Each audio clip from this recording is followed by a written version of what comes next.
할렐루야. 오늘 우리 주님의 크신 은혜와 사랑이 사랑하는 모든 여러분들과 함께 하시기를 주님의 이름으로 축원합니다.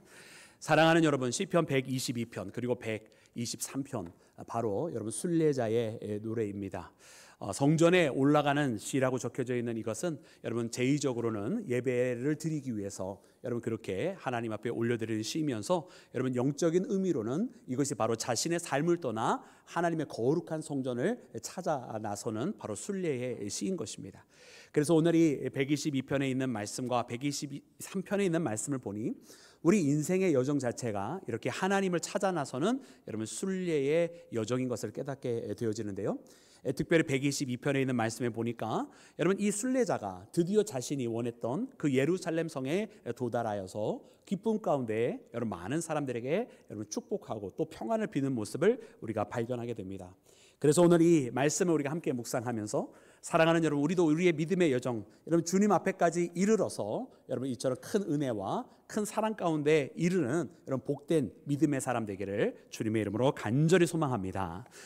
사랑하는 여러분, 그러면 오늘 본문 말씀에 나오는 이 믿음의 여정을 걷게 된 이 순례자 여러분 어떻게 여러분 노래하고 있는지 함께 말씀을 다시 읽어보기를 원합니다. 우리 1절과 2절 말씀을 다시 한번 합독해서 122편 1절과 2절 말씀입니다. 우리 다 같이 합독하겠습니다. 사람이 내게 말하기를 여호와의 집에 올라가자 할 때 내가 기뻐하였도다. 예루살렘아 우리 발이 내 성문 안에 섰도다. 아멘. 아멘. 할렐루야. 여러분 아멘이시지요? 네. 오늘 말씀에 보니까 여러분 이 순례자가요 하나님의 성 저 예루살렘이 그 눈앞에 보여지기를 시작을 한 거예요. 그래서 사람들이 이 순례자에게 이야기하기를 자 우리 함께 여호와의 집에 올라가자라고 했다는 거예요. 그러니까 어느덧 여러분 이 순례자는 자기의 집을 떠나서 여러분 이 믿음의 발걸음을 옮겼고 하나님의 성전을 찾아 나서는 그 발걸음을 옮기게 되었을 때에 여러분 많은 시련도 있었겠죠. 또 어려웠던 날들도 있었겠죠. 또 날씨가 도와주지 아니하는 그런 곤비케 하는 날들도 있었겠지만 그 모든 날들이 어느덧 다 지나가고 어느덧 자신의 눈앞에 그 예루살렘 성이 보이기를 시작을 한 겁니다. 그 예루살렘 성이 눈앞에 보여지게 될 때에 자기뿐만 아니라 그와 똑같은 길을 걸어왔던 다른 순례자들도 그 가운데 있어서 함께 그 예루살렘을 바라보며 이제 목적지가 다 다다르게 되면서 서로 이야기를 하는 거예요. 자 예루살렘 성이 우리 눈앞에 있다. 자 우리 함께 하나님의 집으로 가자. 속히 우리가 목표로 했던 그곳 이제 우리 눈앞에 있으니 빨리 그곳으로 나아가자라고 이야기를 했다라는 말이에요. 바로 그와 같은 이야기를 하게 되었을 때에 내 마음이 기뻤도다라고 해요. 여러분 이 기쁨은 참 여러 가지 의미가 있는 것 같아요. 그죠? 그러니까 우리 소위 그 어떤 뭐 유머나 짧은 그런 코미디를 듣고 그 웃게 되는 그런 여러분 얕은 그런 웃음이 아니라 정말 그 내면 속에서 나오는 여러분 깊은 기쁨. 정말 그동안의 모든 고통이 이렇게 한순간에 다 보상을 받는 것 같은 그런 큰 기쁨이 여러분 그 순례자의 마음 가운데 있는 것을 봅니다. 맞아, 바로 내가 이 순간을 위해서 걸어왔지. 내가 이 예루살렘 성을 다다르기 위하여 내가 이 어려움의 시간들을 다 이겨내고 인내의 시간들을 가지고 내가 이곳까지 왔지라고 하는 여러분 그 깊은 기쁨이 여러분 이 가운데 생겨진 것을 보게 됩니다. 그리고 우리가 아까 읽었던 2절에 있는 말씀처럼 여러분 그 시야에 있었던 예루살렘 성 밖에서만 본 것이 아니라 이제 내 발이 그 문 안에 이르렀도다라고 하면서 예루살렘 성 안으로 들어오게 되기까지 여러분 오늘 말씀 가운데 이 순례자는 드디어 자기가 원했던 그 목적지에 다다른 것을 봅니다. 할렐루야. 그래서 이 시편 122편에 있는 말씀을 보면서 과연 그러하다. 우리도 진정으로 우리의 인생길이 하나의 여정과도 같은데 이 여정 속에서 우리도 정말로 우리가 바라고 원하고 소망하고 그토록 사모했었던 하나님께서 말씀하신 그 목적지까지 우리가 다다라야 되겠다. 우리가 멈추지 아니하고 그곳까지 반드시 이르러야 되겠다고 하는 이런 믿음의 결단을 하게 되는 줄로 믿습니다. 그래 그 예루살렘에 도착하니까 여러분 이 순례자의 마음속에는 기쁨이 넘쳐났던 것을 봅니다. 거기에는 모든 것들이 다 너무나 얼마나 아름답게 보이는지 몰라요. 근데 여러분 이 모든 것이 아름답고 또 주변에 있는 모든 사람들에게 샬롬하면서 평강이 있으라고 또 평안할지라고 이렇게 복을 선포하고 다니는 모습을 보게 되는데 여러분 어떻게 이 순례자의 마음 가운데 이처럼 축복의 마음이 있어서 모든 사람들에게 복을 빌어주고 평강을 외칠 수가 있게 되었을까요? 여러분 그것은 궁극적으로 이 순례자가 여러분 이 믿음의 발걸음을 중간에 포기하지 않고 하나님께서 부르신 그 부르심에 따라서 그 목적지까지 다다랐기 때문에 이것이 가능했던 것입니다. 만약에 말입니다, 이 순례자가 중간에 뭐 어떤 연유에서든 여러분 포기했다고 한다면 어떻게 되었을까요? 아니, 이유야 많지 않습니까? 자, 이 길을 걸어가다 보니 중간에 들짐승에 의해서 상처를 입었다라고 포기할 수도 있는 것이었고요, 중간에 강도를 만나서 더 이상 여비가 없어서 내가 이 길을 더 이상 가지 못하노라고 포기할 수도 있었을 것이고요, 정말 우리가 시편 120편에서 말씀에서 확인한 것처럼 정말 낮의 해와 밤의 달이 그를 상하게 하여서 내가 더 이상 이 길을 걸어갈 수 없노라라고도 충분히 이야기할 수 있는 거 아닙니까? 나는 육신이 연약하다고 이 순례에게를 마치지 못할 만한 이유들이 내게 분명히 있노라고 말하면서 여러분 분명히 이 발걸음을 못 갈 수 있는 이유들이 있는 거 아니겠어요? 그런데 여러분 만약 그렇게 했다고 한다면 이 순례자의 마음 가운데 남아 있는 것은 무엇이겠습니까? 못했다라고 하는 절망감, 또 실패했다라고 하는 낙심, 이겨내지 못했다라고 하는 자괴감, 또 자기 자신에 대한 무기력, 아마 이런 복합적인 부정적인 경험들만 이 순례자의 마음 가운데 가득 남아 있었을 것입니다. 그러나 여러분 이와 같은 마음들은 이 순례자의 오늘 본문 말씀에 나오는 순례자에게는 없었어요. 왜냐하면 그는 포기하지 않았고 그는 자기가 원했던, 또 자기가 사모하고 기도했던 여러분 그 예루살렘까지 이르렀기 때문에 그렇습니다. 그래 이 이르는 그 순간에 그동안에 있었던 모든 고생들은 더 이상 고생이 아니에요. 그 고생도 다 추억이 되어져 버린 거예요. 그동안에 있었던 많은 괴로움과 환난의 시간, 여러분 이것도 더 이상 괴로움으로 그의 마음 가운데 자리 잡지 않았어요. 그것도 한편의 아름다운 추억으로 남아서 내가 이랬었지라고 하면서 마치 무용담처럼 그의 마음 가운데에 증거해 줄 수 있는 여러분 증언으로, 그의 마음속에 전달해 줄 메시지로 남아 있는 것을 봅니다. 사랑하는 여러분, 과연 그렇습니다. 여러분 우리가 이 땅에서 왜 많은 사람들이 아픔을 가지고 또 많은 사람들이 어려움을 가지고 그것을 이겨내지 못하는가 하면 정말 그들이 다다라야 될 그 목적지가 있는데 그 목적지에 다다르지 못한 채 포기했고 중간에 낙오했기 때문에 이 상처가 상처인 채로 남아있고 치유가 되질 않는 거예요. 이 아픔이 아픔인 채로만 있고 부정적인 경험인 채로만 있고 이것을 승화시켜서 긍정적인 힘으로 자리 잡고 못하고 있는 거예요. 그러나 사랑하는 여러분, 오늘 이 본문 말씀이 우리에게 보여주시는 이 믿음의 발걸음을 걸어가는 이 순례자는 그 어려움을 이겨냈습니다.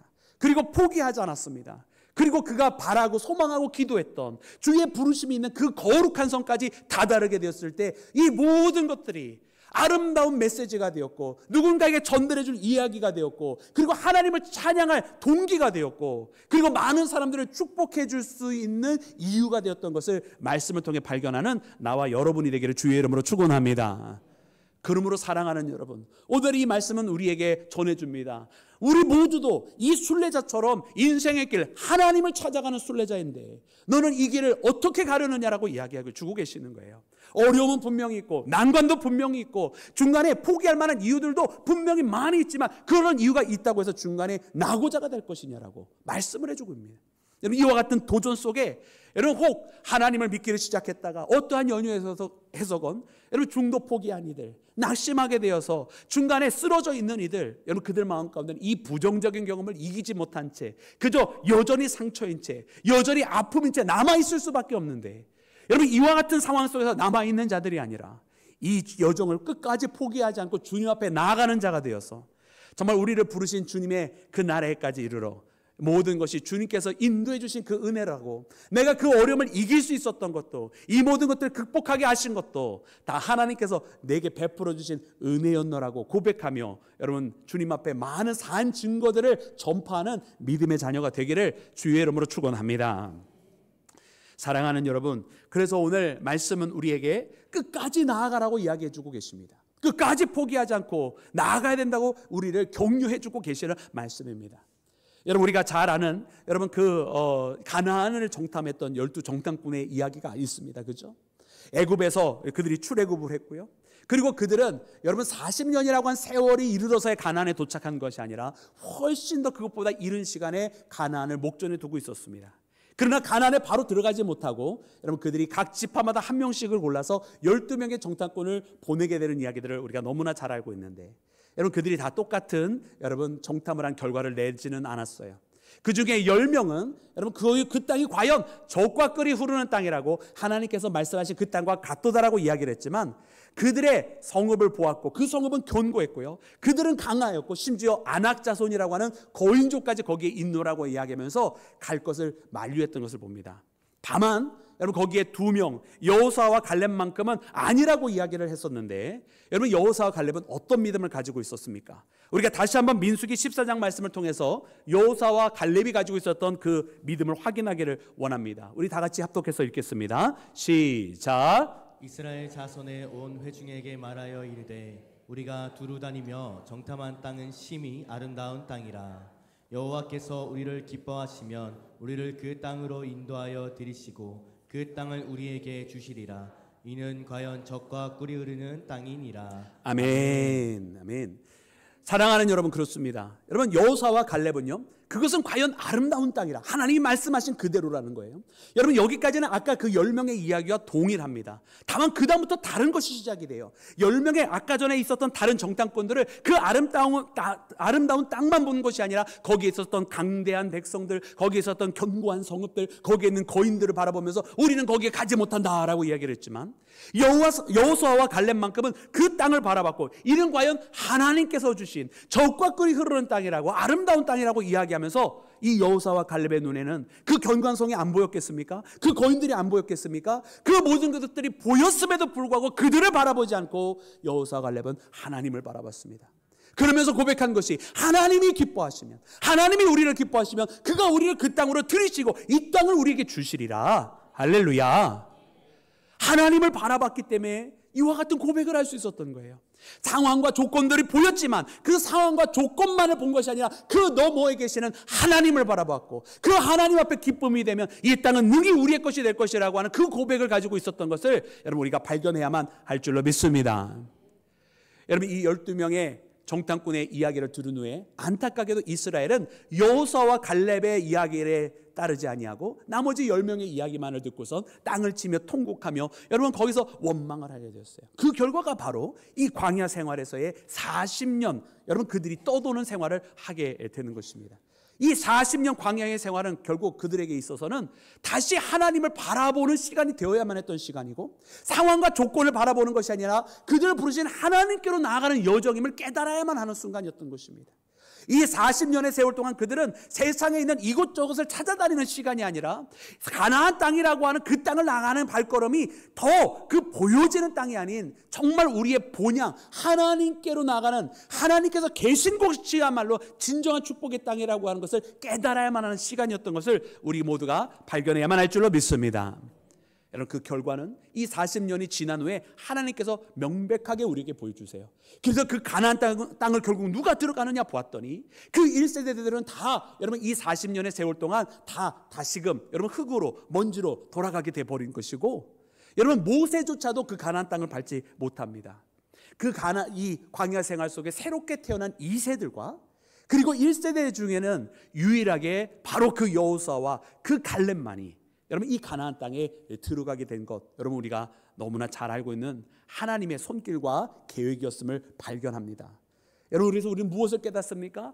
결국은 바로 이 여호수아와 갈렙이 하나님께서 우리를 기뻐하시면 그가 우리를 들이실 거라고 했는데, 바로 이 믿음을 가지고 있었던 사람들이 끝까지 그 길을 갈 수 있게 되었고, 바로 그 은혜와 축복을 이 믿음을 가지고 있었던 사람들은 누리게 되었다라고 하는 것을 우리가 깨닫게 되는 줄로 믿습니다. 그러므로 사랑하는 여러분 우리의 믿음의 여정 어떻게 걸어가야 되겠습니까? 중간에 나와서 저 출애굽을 한 이스라엘 백성들처럼 나오기는 했지만 중간에 어려움이 있다고 해서 포기하면 되겠습니까? 안 되겠습니까? 안 된다라고 하는 얘기예요. 상황을 바라보면서 이것은 안 된다라고 우리의 생각으로 여러분 그것을 좌절하면 되겠습니까? 안 되겠습니까? 안 된다라는 이야기예요. 낙심은 말입니다, 내 마음과 내 생각을 가지고 하는 게 낙심이에요. 여러분 그러나 우리 믿음의 사람들은 우리의 생각과 세상적인 판단과 계산을 가지고 낙심하는 자가 되어서는 아니 될 것입니다. 우리는 오직 주님만을 바라보며 그 믿음을 가지고 주의 부르심에 따라 응답하며 나아가는 사한 소망이 있는 자 되어야만 할 줄로 믿습니다. 그 믿음의 응답을 가지고 하나님의 부르심에 따라 나아갈 때에, 포기하지 않고 나아갈 때에 그 은혜와 축복이 우리 가운데 열려진다고 하는 것을 깨닫고 여러분 믿음으로 승리하시면서 여러분 우리에게 주어진 이 인생길, 신앙의 길로서 끝까지 나아가는 우리 모두가 되기를 주님의 이름으로 축원합니다. 사랑하는 여러분, 두 번째로 오늘 본문 말씀을 통해서 보니까 여러분 이 순례자가 그렇게 끝까지 와서 그 예루살렘 오게 되어서 그 예루살렘 성에서 그가 발견하기를 원했던 것은 바로 하나님의 보좌였음을 깨닫게 됩니다. 우리 본문 말씀 3절부터 5절에 있는 말씀인데요, 우리 다 같이 3절부터 5절에 있는 말씀 한 목소리로 합독해서 읽겠습니다. 시작. 예루살렘아, 너는 잘 짜여진 성읍과 같이 건설되었도다. 지파들 곧 여호와의 지파들이 여호와의 이름에 감사하려고 이스라엘의 전례대로 그리로 올라가는도다. 거기에 심판의 보좌를 두셨으니 곧 다윗의 집의 보좌로다. 아멘. 아멘. 할렐루야. 여러분 이 예루살렘 성에 도착해서 여러분 이 순례자가 기뻐했던 이유는 그 예루살렘 성이라고 하는 공간과 건물 때문이 아닙니다. 그가 기뻐했었던 이유는 바로 그곳에 하나님께서 계셨기 때문이고, 그가 이 순례의 길을 떠난 이유도 아름다운 성을 보기 위해서 떠난 것이 아니라 하나님을 만나기 위해서 떠났던 순례의 발걸음이었던 것을 깨닫게 됩니다. 오늘 말씀해 보니 여러분 그가 다달하면서 그가 심판의 보좌를 이야기하는데, 이 심판의 보좌는 하나님의 보좌 아닙니까? 근데 그 하나님의 보좌를 이야기할 때 여러분 다윗의 집의 보좌라고 이렇게 이야기를 했어요. 여러분 이거 참 의미 있는 메시지인 것 같아요. 왜냐하면 그가 예루살렘 성은 이스라엘의 수도였고, 그 이스라엘의 수도는 분명히 왕이 있었고, 그리고 그 왕이 있으면 왕의 보좌가 있는 것입니다. 그렇다고 한다면 이 순례자는 그냥 다윗의 보좌가 있도다 이러면 되는데, 그렇게 고백하지 않고 다윗의 집의 보좌가 있다라고 이야기했어요. 물론 좁은 의미로 이것을 해석하면 다윗 일가, 다윗 후손과 어떻게 보면 다윗 왕조를 말하는 것 같지만은 여러분 이것은 다윗 왕조에 절대로 국한시킬 수 없는 그런 찬양의 고백입니다. 왜냐하면 우리가 사무엘하 7장에 있는 말씀을 보면 하나님께서 다윗을 축복을 해주시는데, 여러분 이 다윗을 축복을 해주실 때 어떻게 축복을 해주시냐면 너와 내 집이 내 앞에서 영원하리라 보존되리라 이렇게 축복을 해주셨어요. 그리고 네 왕위가 영원하리라 이렇게 축복을 해주셨다라는 말이에요. 그런데 여러분 이 하나님의 축복을 보면 하나님께서 분명 다윗의 그 왕조를 영원토록 만들어 주시겠다고 했는데, 그러나 여러분 남유다 왕국은 때가 되면 바벨론에 의해서 무너지게 되지 않습니까? 그러니까 하나님께서 이 다윗에게 거짓말을 하신 것입니까? 여러분 결단코 그런 것이 아니지 않습니까? 그러니까 하나님의 축복이라고 하는 것은 여러분 세상 사람들이 생각했던 것처럼 다윗이라고 하는 그 한 사람에게 주신 축복이 아니라고 하는 것을 우리는 깨달아야 돼요. 다윗이 성전을 세우고자 했던 그 믿음의 고백을 통해서 주신 이 축복이라고 하는 것은 다윗의 혈통과 이스라엘이라고 하는 그 민족에 국한된 축복이 아니라 하나님께서 다윗의 자손 예수 그리스도를 통해서 주신 여러분 온 인류에게 주신 축복인 줄로 믿습니다.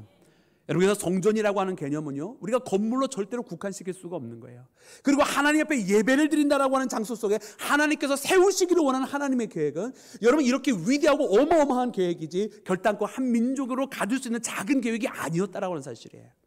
여러분 우리도 하나님 앞에 믿음의 제단으로 세움받고 교회로서 하나님 앞에 예배를 드릴 때는 여러분 우리의 지경이 여러분 온 세상까지 이르러야 되는 하나님의 크신 계획 가운데 있음을 깨닫는 나와 여러분이 되기를 주의 이름으로 축원합니다. 하나님의 구원의 역사는 여러분 결단코 작은 테두리에서 일어나는 것이 아니라 우리나라와 민족의 테두리를 넘어서 온 인류에까지 이르는 하나님의 구원 계획 속에 우리를 사용하신다고 하는 것을 고백하는 나와 여러분이 되기를 주의 이름으로 축원합니다.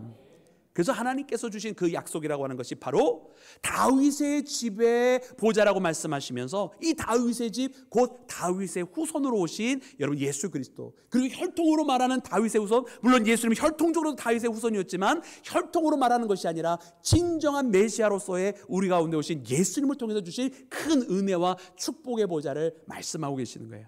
그래서 순례자는 이와 같은 심판의 보좌 하나님의 집 가운데 이르게 되어서 거기서 메시아로 오실 여러분 예수님을 여러분 예표하는 가운데에 이렇게 찬양을 드리고 있었던 것을 여러분 우리가 말씀을 통해 확인하게 됩니다. 그 사랑하는 님을 이와 같은 말씀을 통해서 보니까 그러므로 우리의 순례의 여정도 마찬가지다. 우리가 신앙의 길을 떠나면서 여러분 우리가 처음에는 여러 가지 이유들로 신앙생활을 시작합니다. 어떤 사람은 갑자기 닥쳐온 어려움 때문에 내가 아는 지인이 이야기하기를 기도해야 된다, 교회 가면 기도가 되어진다더라 이야기해서 그런 이유 때문에 신앙생활을 시작한 사람들도 있을 것이고요. 어떤 사람은 정말 어려서부터 부모님이 믿으니까 부모님의 강권에 의해서 뭘 알지도 못하던 때에 그냥 교회에서 놀다 보니 어느 순간 내가 교회에 집사가 되고 권사가 되어 있다더라 이런 분들도 계실 것이고요. 굉장히 다양한 이유 때문에 신앙생활을 시작합니다. 그러나 사랑하는 여러분, 이 신앙생활이 그렇게 시작했을 수는 있어도 그렇게 끝나서는 안 됩니다. 여러분 우리의 신앙생활은요 궁극적으로 오늘 말씀에 나와 있는 것처럼 하나님을 만나는 데까지 나아가야 할 줄로 믿습니다. 내가 세상적인 이유 때문에 신앙생활 시작할 수 있었고 내 문제 해결해 달라고 신앙생활 시작할 수 있지만 하나님과의 만남을 통해서 여러분 믿음의 관계가 하나님의 은혜 가운데 이루어지면 나라고 하는 나의 이기적인 소원을 이루는 데 끝나지 아니하고 이제는 내 소원을 이루기 위해서 기도하는 것이 아니라 하나님의 소원을 이루기 위해서, 이제 내 뜻이 관철되기 위해서 기도하는 것이 아니라 하나님의 뜻이 우리 이 땅 가운데에 실현되기를 소망하는 마음으로 우리가 움직여지는 믿음의 일꾼들이 되어질 줄로 믿습니다.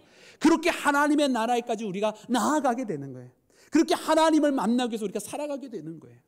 그래서 오늘 말씀에 나오는 이 순례자도 마찬가지예요. 우리가 시편 120편에 나와 있는 말씀처럼 여러분 이 순례자가 그 길을 떠나기를 시작하는데 환난 가운데 있었고 거짓으로 난무한 세상 가운데 있었고 거기에 온통 메색과 같은 여러분 거기에 갈등투성이 전쟁투성이의 그런 혼란한 상황 가운데서 빠져나오고 싶어서 그 순례길을 시작했는지는 모르지만 그러나 그가 다다르게 되었을 때는 더 이상 그와 같은 것은 다 상관이 없게 되어졌어요. 아니 오히려 그 모든 것을 이길 수 있게 되고 극복하게 되어질 수 있었던 이유가 바로 그 거룩한 성에 있었는데 그것은 바로 하나님을 만났다라고 하는 것인 줄로 믿습니다. 여러분 오늘 말씀해 보니까 바로 이 보좌에 우리가 나아가는 것입니다. 우리의 신앙생활도 바로 이렇게 하나님께서 계신 그곳까지 나아가기 위하여 우리가 이 신앙의 발걸음을 옮기고 있다라고 하는 거예요. 여러분 오늘 말씀을 통해서 보니 여러분 이것이 참 의미 있는 것은 바로 이 은혜의 보좌는 바로 예수님께서 허락해 주신 보좌라고 하는 것을 깨닫게 됩니다.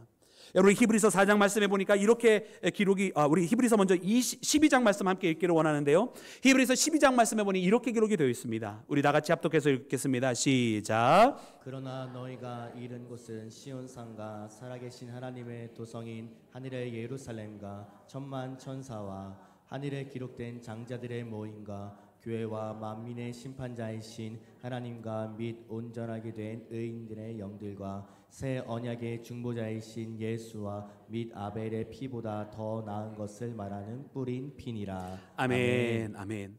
여러분 히브리서에서 고백을 해줍니다. 너희가 이른 곳은 하면서 우리가 도착한 곳에 대해서 말씀을 해주고 계세요.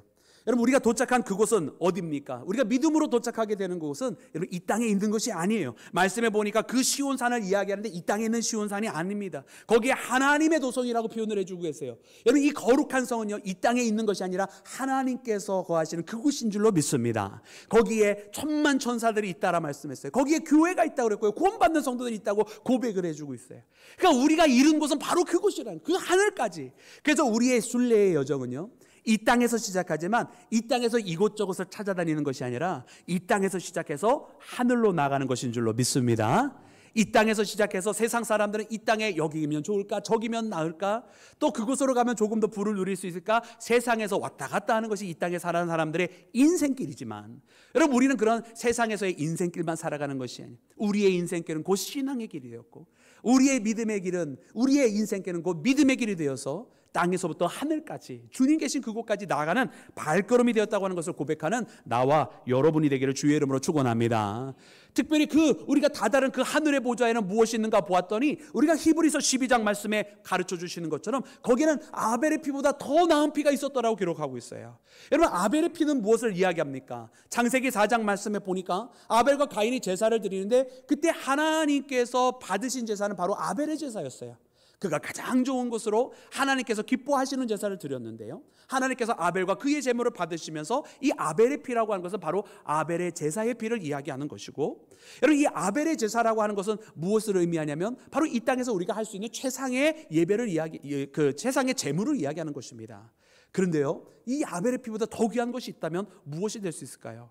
바로 예수 그리스도께서 하나님의 아들이신 그분께서 친히 우리를 위하여 이 땅에 찾아오시고 단번에 십자가의 제사를 통해서 그 화목제를 통해서 우리 모두를 구원하신 여러분 영원한 구원의 사건이 바로 그 어떤 것보다 위대한 여러분 예배였는 줄로 믿습니다.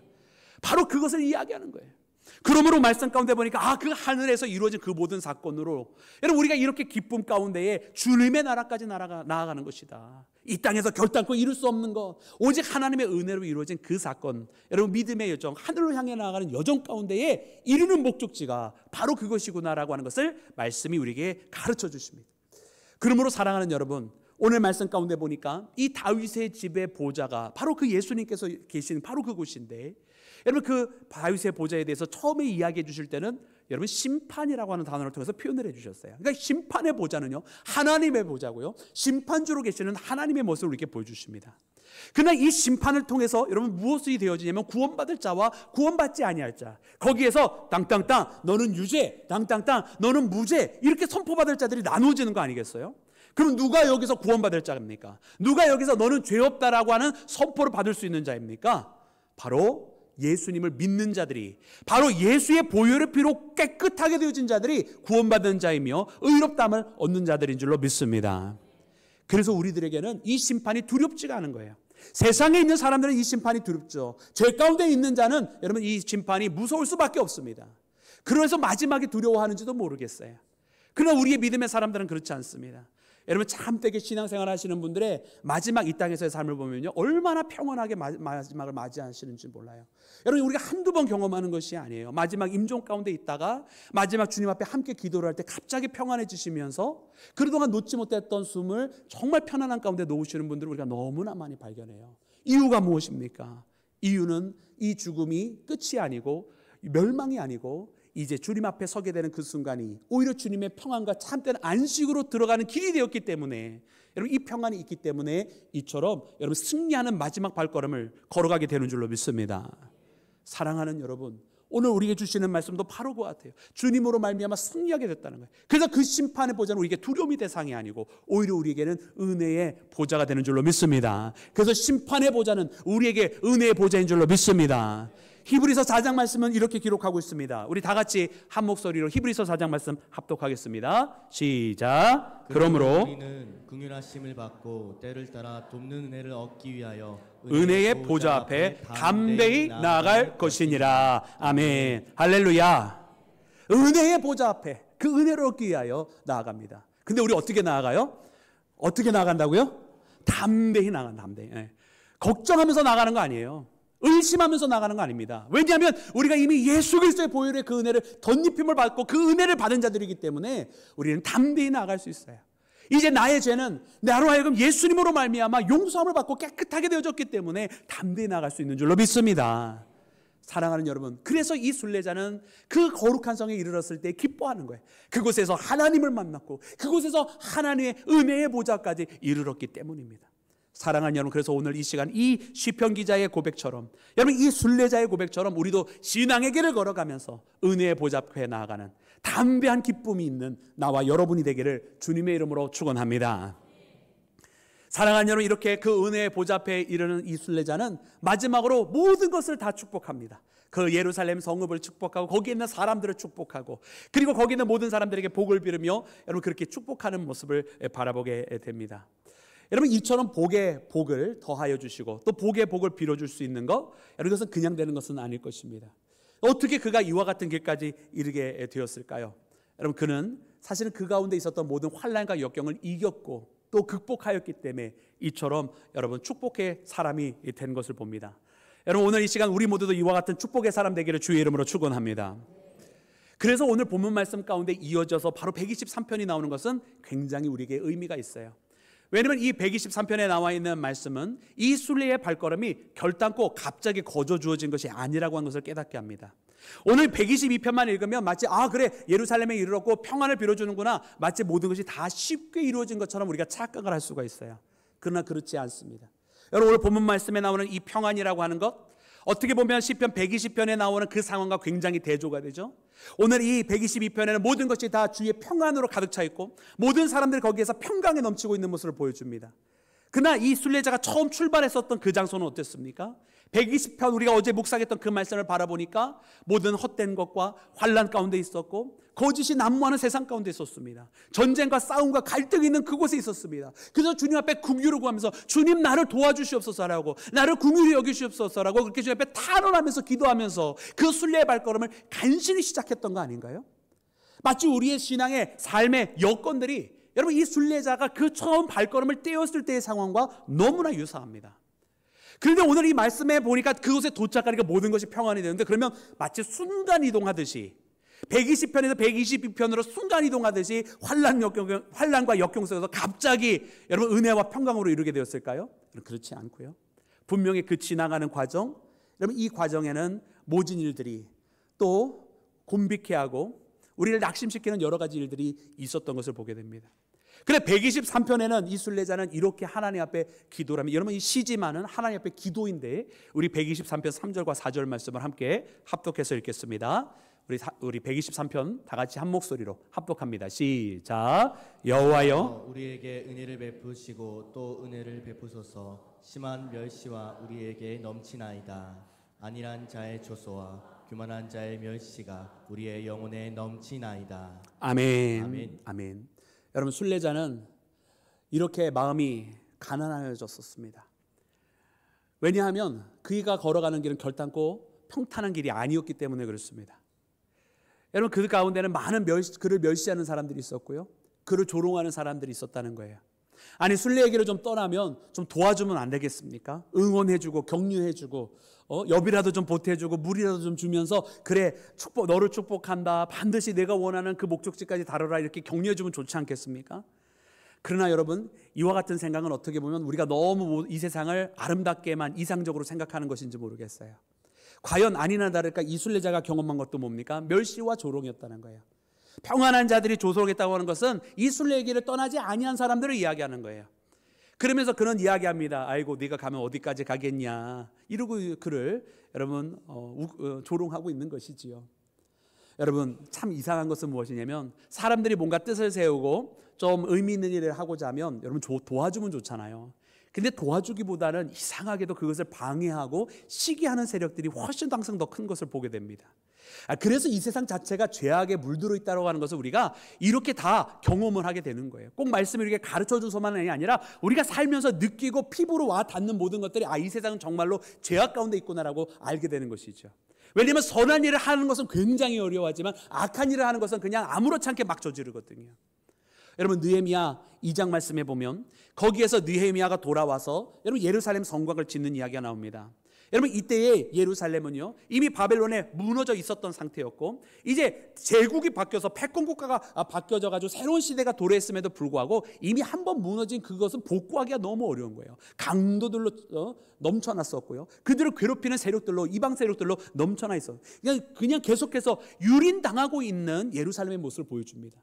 그러니 그때에 여러분 성곽을 빨리 지으면 얼마나 여러분 이 예루살렘이 훨씬 더 안전해지면서 여러분 그 안락한 가운데 그나마 조금이나마 더 안심하며 살아갈 수 있겠습니까? 근데 느헤미야가 이것을 위해서 돌아왔음에도 불구하고 여러분 느헤미야가 경험한 것은 그를 돕는다고 하는 사람들이 막 부지기수로 늘어나기보다는 여러분 느헤미야를 조롱하고 또 느헤미야를 욕하고 또 오히려 느헤미야를 모함하면서 야 저 사람이 반란을 일으키려고 성곽을 쌓는다라고 말하는 그런 사람들로 넘쳐나고 있었던 것을 봐요.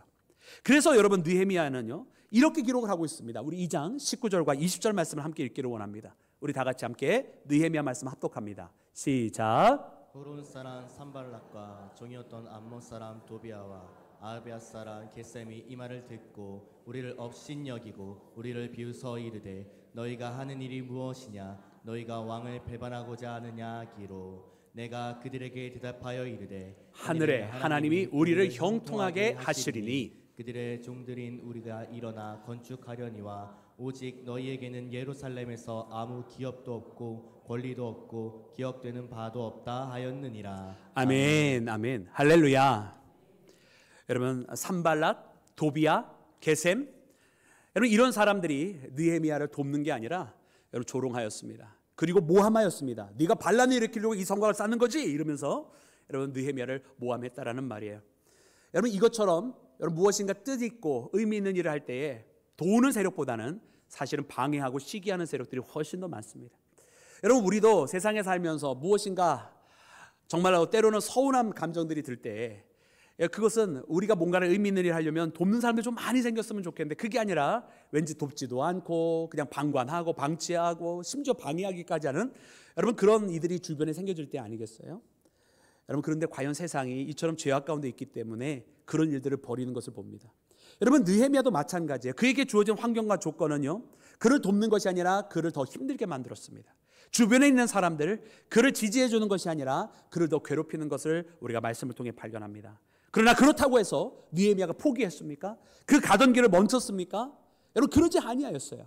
느헤미야는 이야기합니다. 하나님께서 우리를 형통하게 하시리니 여러분 느헤미야는요, 이 방해가 있으면 있을수록 오히려 하나님의 부르심을 더 기억했어요. 하나님께서 나를 부르셨고 나를 저 왕의 관원이 되게 하시고 그리고 나로 하여금 이 예루살렘으로 돌아오게 하신 것은 바로 하나님께서 이것을 기뻐하시기 때문이다라고 자기를 부르신 하나님을 더 기억했어요. 방해가 심해지면 심해질수록 하나님의 손길을 더 바라보는 자가 되었는 줄로 믿습니다. 그리고 그는 고백합니다. 우리는 그의 종으로서 이 일을 이룰 것이라고. 우리는 그의 종된 우리가 이것을 완수하리라고 고백을 하는 걸 봐요. 여러분, 그는 이 부르심의 소명이 더 확고해지는 거예요. 환경이 어렵다고 포기하는 것이 아니라 환경이 어렵기 때문에 소명을 더욱더 굳세게 다졌던 것을 봅니다. 그래서 이 느헤미야는 단 52일 만에 예루살렘 성곽을 완벽하게 재건하게 되는 줄로 믿습니다. 사랑하는 여러분, 오늘 이와 같은 순례자의 발걸음은 바로 이와 같은 발걸음이에요. 그냥 그 목적지에 다다르는 게 아니에요. 누가 데려다 주는 것도 아닙니다. 오히려 가는 그 길을 방해하는 세력들이 있다는 말이에요. 그러나 그 방해하는 길이 있을 때 포기하는 것이 아니라 끝까지 나아가고 이 길을 걸어가면서 여러 가지 어려움이 있으니까 그만둬야지 하는 것이 아니라 어려움이 있을 때마다 나를 부르시는 분은 주님이시다. 내 이 순례의 발걸음으로 인도해 주시는 분은 주님이시다. 지금 저 거룩한 성에서 나로 하여금 손짓하며 내게 오라 내게 오라 나를 맞아주시는 분은 주님이시다. 할렐루야. 그 소명을 주님을 생각하면서 그 소명을 다지면서 이 길을 끝까지 걸어가고 있다는 거예요. 그때 이 길을 완수하게 되고 그때 이 길을 마저 나가게 되고 그리고 그때에서야 평강과 은혜를 누군가에게는 나누어줄 수 있는, 자기에게만 있는 것이 아니라 자기가 얻은 이 기쁨과 은혜를 다른 사람에게도 나누어줄 것이 있는 사람이 되는 것을 발견하는 나와 여러분이 되기를 주의 이름으로 축원합니다. 여러분, 오늘 우리는 정말 신앙의 순례자가 되어서 이와 같은 것을 나누어줄 것이 있는 사람입니까? 여러분, 어떤 사람은 신앙인임에도 불구하고 다른 사람들에게 근심을 나눠주는 사람이 있어요. 어떤 사람은 다른 사람에게 원망을 나눠주는 사람도 있어요. 어떤 사람은 다른 사람들에게 부정적인 생각을 나눠주는 사람이 있어요. 얼마나 그 입술을 좀 때리고 싶은지 몰라요. 여러분, 우리가 오늘 이 순례자처럼 평안을 빌어줄 수 있어야 됩니다. 축복해 줄 수 있을 줄로 믿습니다. 여러분, 그러기 위해서는요, 내 가운데 먼저 그 경험이 있어야 돼요. 내 가운데 주님을 찾아 나서는 경험, 내가 가난하고 내가 광야 가운데 있고 내가 저 거친 사망 가운데 있어도 그 가운데서 하나님을 만나는 경험이 있어야 돼요. 그리고 하나님의 부르심을 날마다 기억해야 돼요. 우리 눈에 보이는 조건들과 상황을 묵상할 것이 아니라 그 상황에 넘어서 계시는 하나님, 그 모든 것을 이기게 하시고 나로 하여금 이 모든 것을 네가 돌파할 것이라고, 이길 것이라고 말씀하시는 그 하나님의 부르심을 날마다 귓가에 내아리며 기억하며 걸어가는 믿음의 발걸음이 우리 가운데 있어야 할 줄로 믿습니다. 그래서 그 마지막 주님의 성에 이르게 되고, 그래서 모든 사람들을 축복해주고 이 기쁨을 나누어주는 자, 이 축복을 함께 하는 자, 그 열매를 전하여주는 자가 되는 줄로 믿습니다. 그러므로 사랑하는 여러분, 오늘 이 본문 말씀을 우리가 마음속에 붙들기를 원합니다. 그래서 이 말씀을 붙들면서 나도 그런 멋진 순례자가 되기를 원합니다라고, 나도 이 신앙의 길에서 이 열매를 가지고 많은 사람들에게 나눠줄 수 있는 자가 되기를 원합니다라고, 주님 나의 기도를 들어주시옵소서. 주님, 내가 포기하지 않습니다. 이 상황을 이기게 하여 주시옵소서라고, 그렇게 주님 앞에 주의 은혜를 삼으며 나아가는 모든 믿음의 자녀들 되시기를 주님의 이름으로 축원합니다.